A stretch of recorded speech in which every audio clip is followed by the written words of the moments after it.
環球大戰線深入世界最前線，全球各地的觀眾朋友，大家好，我是葉斯敏。今天大主題，趕快會來關心的是美軍49枚的戰斧飛彈狂炸伊朗，而革命衛隊則是強力的打擊做報復，摧毀了18個它的主要軍事目標之外，最新消息，12枚的飛彈。飛向了美軍駐中東的基地，那麼摧毀了來自於革命衛隊最新說法，包括了 F-35、F-15、F-16戰機。今天就這些議題會做一個比較深入的解析。美伊大戰現在看起來是不是又進入另外一場更大規模的戰爭？今天會來做解析。首先，在我們的影片開始之前，請觀眾朋友幫我們節目按讚，留言區如果想要跟我們互動，可以寫下斯敏你在哪一個城市收看，我會親自做回復。另外呢，看到熱推薦，請幫我們按下熱推2個字。好，先歡迎在場來賓，國際情勢專家賴岳謙老師。主持人好，觀眾朋友大家好。前國安會副秘書長楊永明老師。斯敏好，各位朋友好。陸軍退役少將李正傑將軍。斯敏好，各位觀眾大家好。好，觀眾朋友，今天節目3個火線話題，等一下請我們的來賓特別幫我們做解析。有關於這場美伊戰事，趕快來看到這一場衝突已經從有限的報復，剛剛我們看到了，包括現在雙方是飛彈互轟、基地互炸，而且海峽也做封鎖，可以說是3線開戰哦。這還算是區域的衝突嗎？還是已經進入到了全面戰爭臨界點？第二件事情，今天會來關心到的是伊朗宣稱的打擊美軍的基地，它的命中率可以高達70%，甚至還擊落了多架的無人機、攻擊艦隊等等哦。那麼這是它的戰果有誇大嗎？還是真的已經撕開美軍防空網的破口了呢？第三件事情，我們來看到戰斧飛彈越打越少之外，荷姆茲海峽又再次的被伊朗給掐住了，美國會不會先撐不住？尤其是在川普面對的是國內經濟壓力之下，對伊朗接下來會不會讓步呢？今天就這些議題會一起來做關心。這一場衝突可以說再次升溫，而且呢是3線開火。美軍連續第2天對伊朗境內多個目標發動的軍事的空襲，川普這一次也親口證實了。第2天開始，他又再次的發射了49枚戰斧巡弋飛彈，部分的目標離德黑蘭非常的近，只有64公里而已。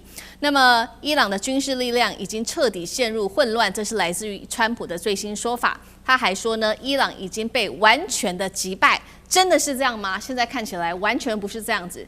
戰局在伊朗的報復之下是立刻的翻盤。最新消息，革命衛隊宣稱的，他說11日對科威特、巴林等等的空軍基地發動了攻擊，更朝約旦方向的這個空軍基地再次的發射了他的飛彈，一共是12枚的彈道飛彈打擊了，並且他說摧毀了包括了 F-35、F-15、F-16戰機，並且在這邊的據點也都被摧毀，這是來自於革命衛隊的最新說法。兩波的大規模的攻勢，還包括擊中了18個美軍的重要軍事目標。另外，伊朗也說了，全面關閉荷姆茲海峽，任何試圖通過海峽的船只都會遭到伊朗的強力攻擊。趕快來看一下細節，雙方都說自己的戰果非常的大。那我們先來看到美軍宣稱的戰果。美軍說，這一次總共是發射了49枚的戰斧巡弋飛彈，打擊了包括伊朗靠近波灣地區的雷達、防空系統、多個港口，還有軍事基地，都發生了爆炸事件。革命衛隊說，摧毀了18處的美軍重要目標，這當中包括了我們剛剛提到的多個空軍基地，還有打擊美軍在巴林的第5艦隊，甚至是 MQ-9的無人機，他說被打落了。那麼我們來看一下伊朗一波波的飛彈攻擊現場，我們有最新的影片，來看一下現場最新畫面。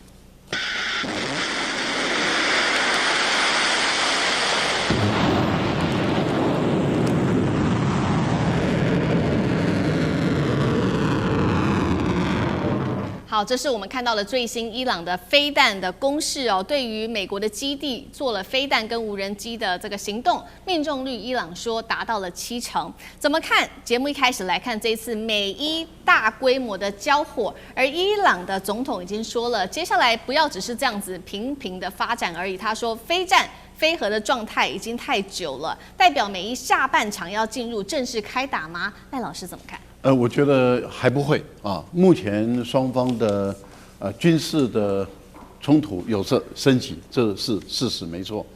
但是雙方還是希望透過談判達成這個協議，只是說伊朗的協議是從來沒有讓步的，也沒有改變，他的要求就是這麼的清楚，總共是13項，嚴格上來講，濃縮起來大概就是5個方面。那5個方面它是完全不變的那不管你美國用什麼樣的花招，或是談，或者反反复复，那伊朗的態度就是不變如果要解除封鎖，那就必須要停戰。這個停戰就包括美伊的停戰，也包括以色列跟伊朗、以色列跟這個真主黨哈馬斯等相關地區的停戰，也包括美國要解除對於伊朗的封鎖等等，這些全部都要解除才能夠停戰。濃縮鈾的問題還是一樣沒有變，就是凍結的240億美元的資產要解凍，他要先拿回來。那在這個部分裡面談判騎虎難下另外，那當然就是有關於對於伊朗的制裁也要解除，然後再談濃縮鈾的問題。所以是分2個部分來談。伊朗到現在為止，他完全沒有任何讓步。好，對特朗普來講，反反复复，可他認為他的談判技巧可以透過這種反反复复中讓伊朗讓步，可是很明顯的看起來沒有。那我為什麼會預估說這個談判？這個戰火不會又進入下半場的全面性的戰火，原因很簡單，就是美國的中央司令部今天馬上就宣布了，說他們現階段的任務完成了。那完成的意思也就是不會再打了。那也就是希望伊朗你也可以了吧？你反擊也被你反擊了嘛？那你也打了你自己說的18處，那打完了就算了，那就大家再恢復來談判。那當然，這個部分裡面，美國就釋放出這個訊息，說他沒有要升級。那伊朗雖然嘴巴講說我不能夠這樣子這樣談談打打，這樣沒完沒了，要不就是做一個決戰。可是什麼叫決戰呢？你能夠消滅整個美軍在中東地區的5-6萬的大軍嗎？不可能嘛。你美軍也不可能登陸去消滅伊朗的革命衛隊或是他的正規軍，也都不可能嘛。那所以這種情形下是雙方還是在擺姿態。可是問題就在於我們怎麼在觀察說大仗不會再全面打起來，最主要的就是伊朗重新封鎖赫爾木茲海峽，可是曼德海峽沒有封鎖。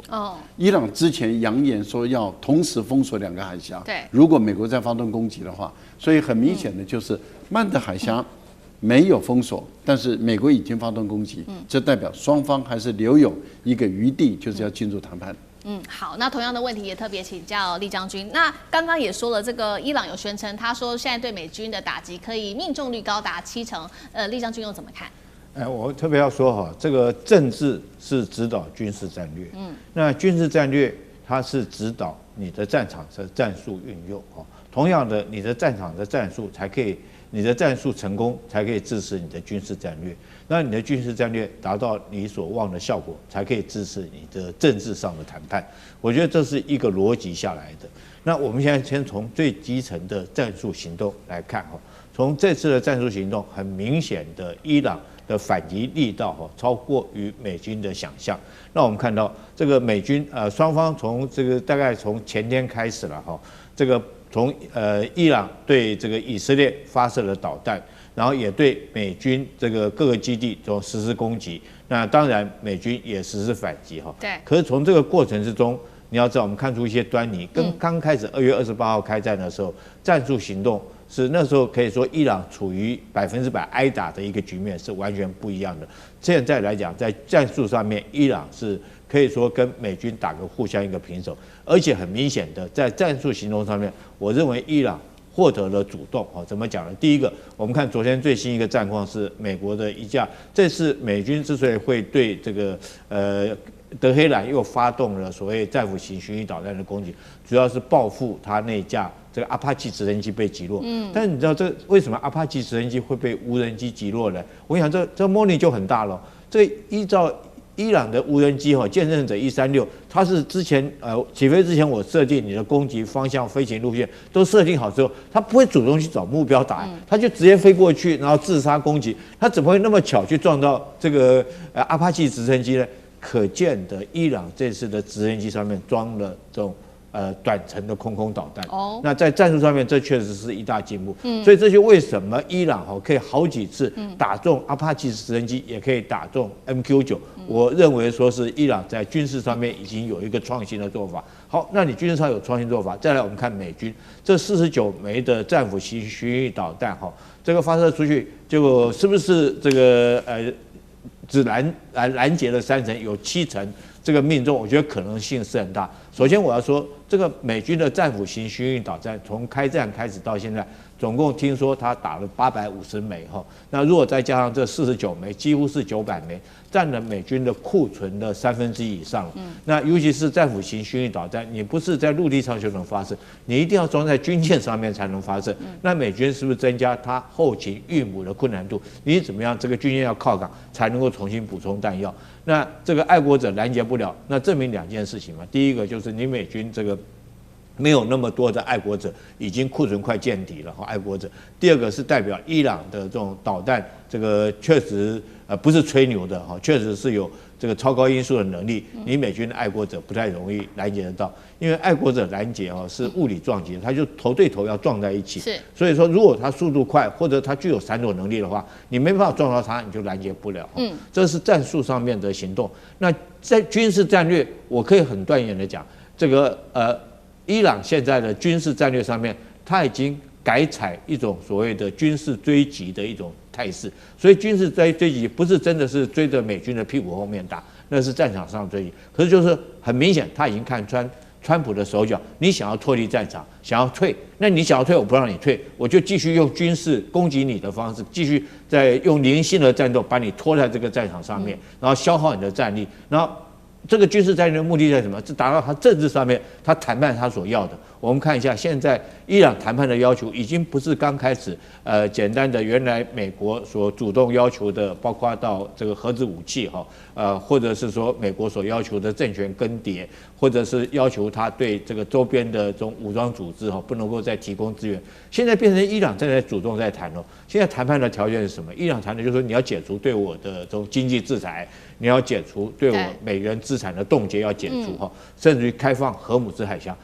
大家看一下，這政治談判現在是變成伊朗在採取主動，反而我們最近這段時間，美國連核武都不在，要這個限制伊朗的濃縮鈾的發展，限制它核武的發展，已經這個漸漸的聲音慢慢低下去不談。現在反而雙方只是在一個荷姆茲海峽能不能夠開放。所以我覺得從整個政治態勢跟軍事戰略到戰場上面，目前看出來，伊朗確實是採取了主動。好，所以我們看到這個美伊沒有想到稍微和緩了一陣子，在這幾天這個大規模的軍事行動又再次的開始了。那從這幾次的軍事行動當中，也可以看到，目前為止伊朗確實比較掌握主導權。那另外一個壓力就是來自於荷姆茲海峽了，伊朗也持續的掌握主導權，他也最新宣布會全面的封鎖在這邊的郵輪跟商船，他還嗆聲之後任何一艘船只要通過這邊，絕對是格殺勿論，而且證實有2隻船呢，已經2艘船隻呢都已經被擊中了。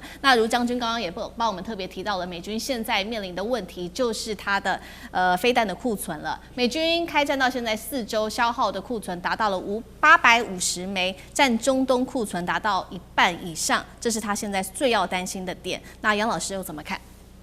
對啊，他這一次又發射了49枚這個對戰斧飛彈的庫存不是減少而已，基本上是雪上加霜。而且可能依照美國過去製造戰斧飛彈的速度，可能要6個月到8個月才能補足這49枚。因為我們看到《華盛頓郵報》以及這個 CSIS 都說，美國的戰斧飛彈在這一次從3100枚的庫存降到了2000枚。如果再加上這個49枚，然後它平均每年大概就做到80到100枚之間。